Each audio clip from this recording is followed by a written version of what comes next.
आप सभी का अभिनंदन है, सभी को नमस्कार। बंगाल में पंचायत चुनाव के नतीजों का गणना चल रहा है और स्वाभाविक रूप से जहां तक बंगाल का स्वभाव है, हम जानते हैं कि कहा जाता था कि what Bengal thinks today India thinks tomorrow. जिस भूमि से कभी वंदे मातरम के शब्द उपजे थे, आज बड़े दुख के साथ कहना पड़ रहा है कि आज उसी भूमि में थैंक्स टू टीएमसी जिस प्रकार की हिंसा हो रही है वो अपने आप में अप्रत्याशित है। इससे पहले कभी इस प्रकार की हिंसा न हमने कभी देखा था, न किसी चुनाव में सुना था। चुनाव और हिंसा आज बंगाल में पर्यायवाची शब्द बने हुए हैं और बंगाल में ये कोई पहली बार हो रहा हो ऐसा विषय भी नहीं है। इस बार के पंचायत के चुनाव जो कि अभी 8 जुलाई को संपन्न हुए, आज काउंटिंग चल रहा है।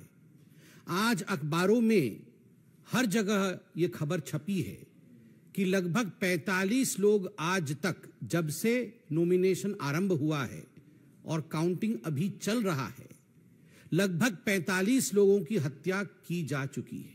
45 people have died as of today as far as the panchayat elections of 2023 in West Bengal is concerned.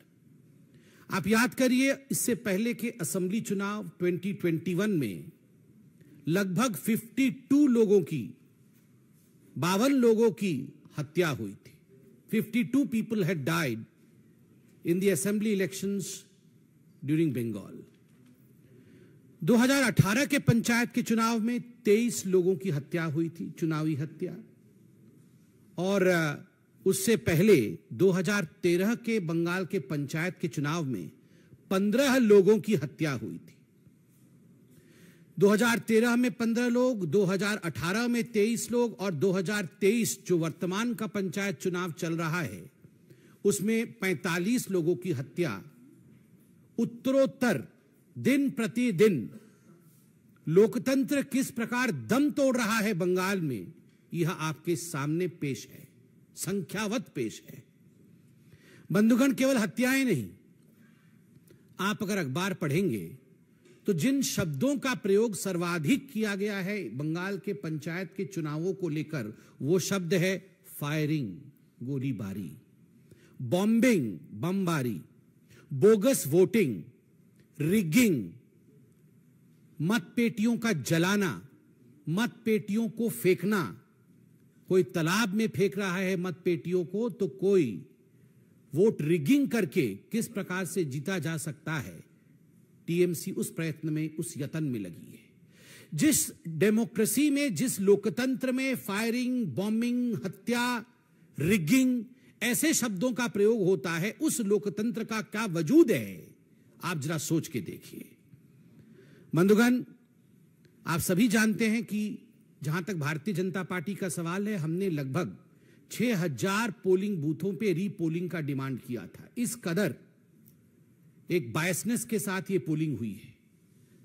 आप सबने सुना था सुप्रीम कोर्ट और हाई कोर्ट ने क्या कहा था। सुप्रीम कोर्ट ने ताकीद किया था राज्य सरकार को कि आप सही तरीके से तटस्थ होकर केंद्रीय बल के साथ, सेंट्रल फोर्सेस के साथ चुनाव कराइए।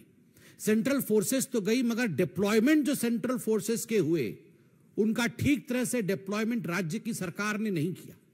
जो सेंसिटिव बूथ होती है उनकी संख्या छुपाई गई, सेंसिटिव बूथ का डाटा दिया नहीं गया।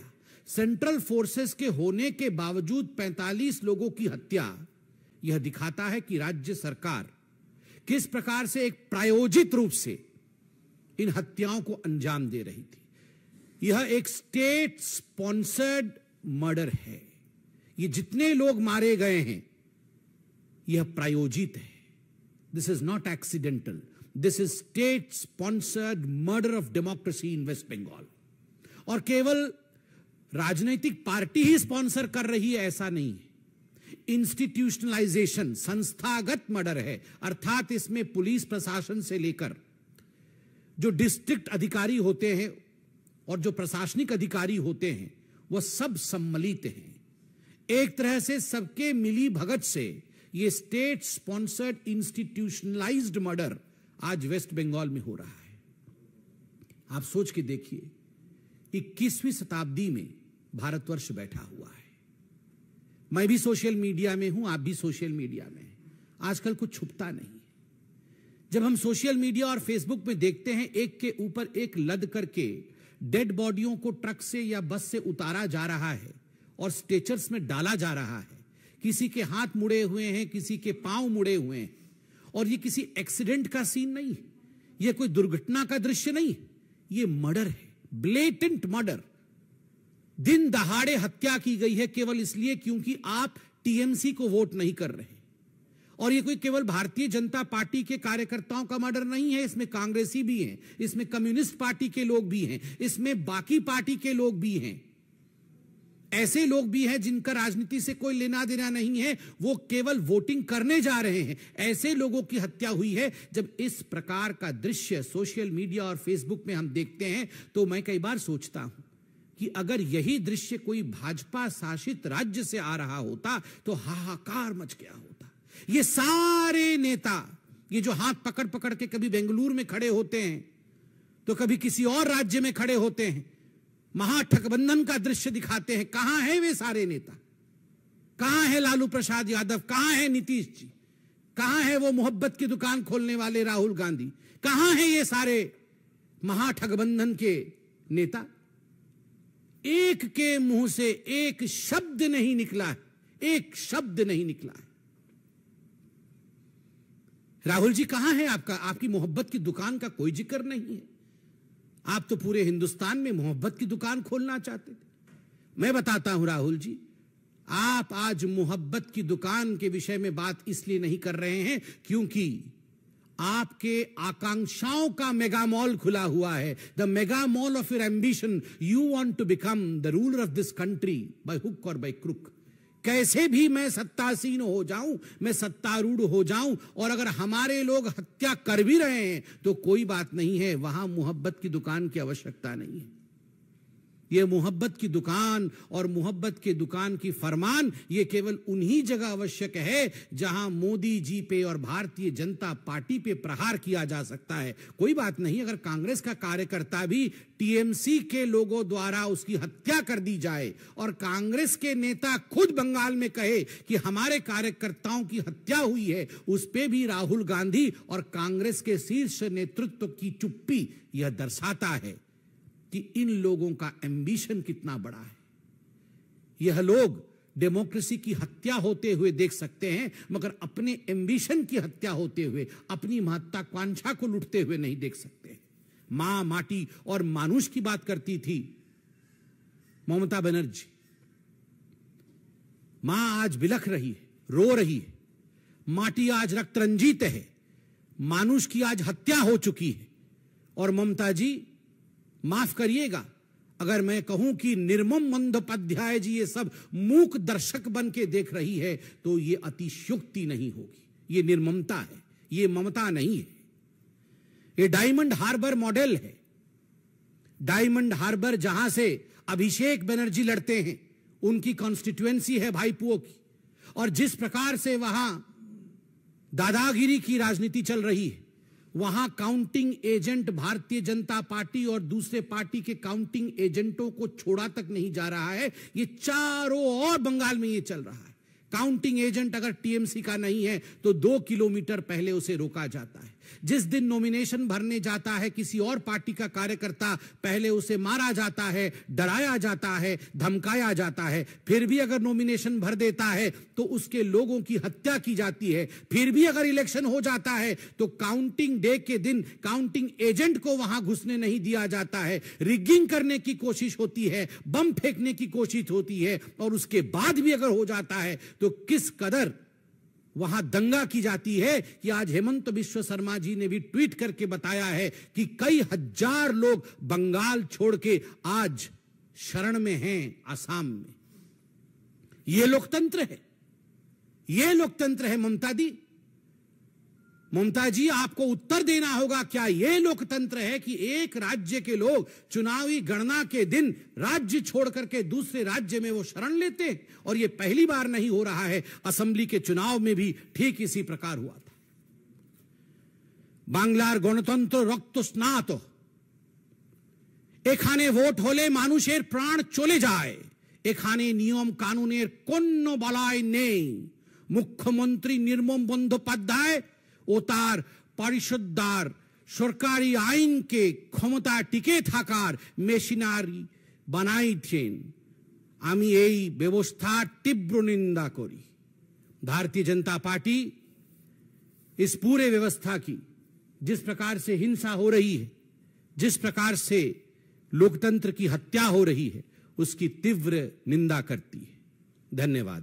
कोई प्रश्न हो तो अवश्य पूछें। सर, मेरा सवाल है कि विधानसभा चुनाव के पहले से लगातार वहां हिंसा जारी है। मेरे हिसाब से कभी हिंसा वहां थमी नहीं। संविधान इस देश में उसके अंदर कुछ व्यवस्था भी है, तो आखिर क्यों केंद्र सरकार किस बात का इंतजार कर रही है? आपने खुद आंकड़ा दिया कि कितने सैकड़ों लोग मारे जा चुके हैं।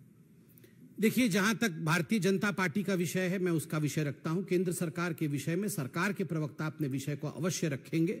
भारतीय जनता पार्टी ने एक कमेटी बनाई है, 4 दलीय कमेटी है, और यह कमेटी वहां पर हिंसा को पढ़ने, उसके विषय में जानने के लिए, उसके विषय को स्थापित करने के लिए गई है। केंद्र सरकार भी, हमने देखा है न्यूज के माध्यम से, गृह मंत्रालय ने रिपोर्ट भी मांगी है। तो स्वाभाविक रूप से इन सब विषयों का आंकलन करने के बाद जो भी उचित कदम होगा सरकार व पार्टी उठाएगी। कोर्ट में भी विषय गया हुआ है, इसके विषय में भी आप जानते हैं।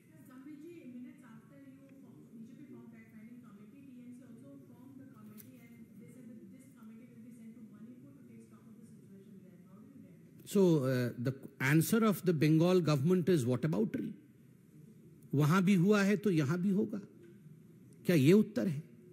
52 लोगों का मर जाना असेंबली इलेक्शन में, 45 लोगों की मृत्यु पंचायत के इस बार के चुनाव में। शर्म से जहां हम सबको सर झुका लेना चाहिए, वहां वॉटअबाउटरी हो रही है कि वहां भी हुआ था तो क्या हो गया, यहां भी होगा। मुझे लगता है ये बहुत शर्मनाक स्टेटमेंट है बंगाल के टीएमसी पार्टी द्वारा। उनको क्षमा मांगनी चाहिए। Yes ma'am.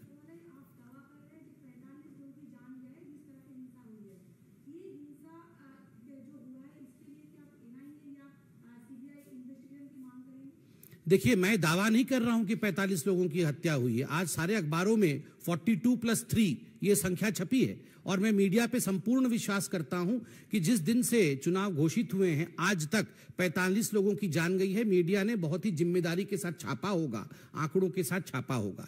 और जहां तक एनआईए एवं सीबीआई की जांच का विषय है, स्वाभाविक रूप से इसमें कोई दो मत नहीं है कि हमारी होम मिनिस्ट्री हो और बाकी जो पार्टियां हैं, सभी ने अपने डिमांड्स को रखा है। तथ्य के आधार पर इस विषय पर पार्टियां भी और सरकार भी आगे बढ़ेगी।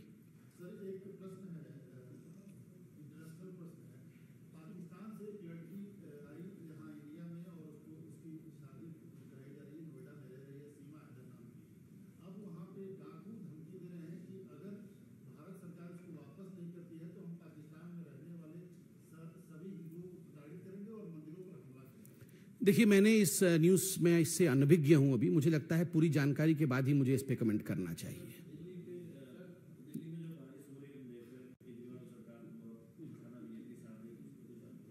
ये स्वाभाविक रूप से बारिश हो चाहे दिल्ली में कुछ भी हो, केजरीवाल सरकार और उनका एक रवैया रहता है कि दूसरों के कंधे के ऊपर जिम्मेदारी डाल देना और राजनीति करना। मुझे लगता है आज पूरे देश में जिस प्रकार से बारिश का प्रकोप है, हम टीवी के माध्यम से और बाकी माध्यमों से देख रहे हैं। ये संवेदनशील विषय है। लोगों के घर बह जाने, लोगों का जान चला जाना, ये राजनीति का विषय कदाचित नहीं है।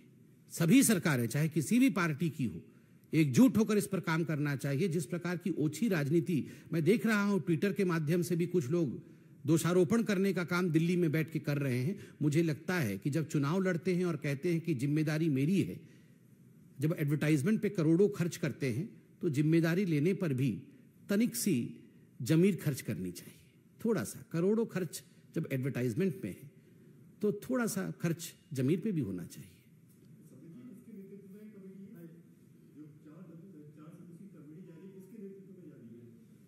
नहीं, वो कमेटी आपको पूरा पेपर दिया गया है।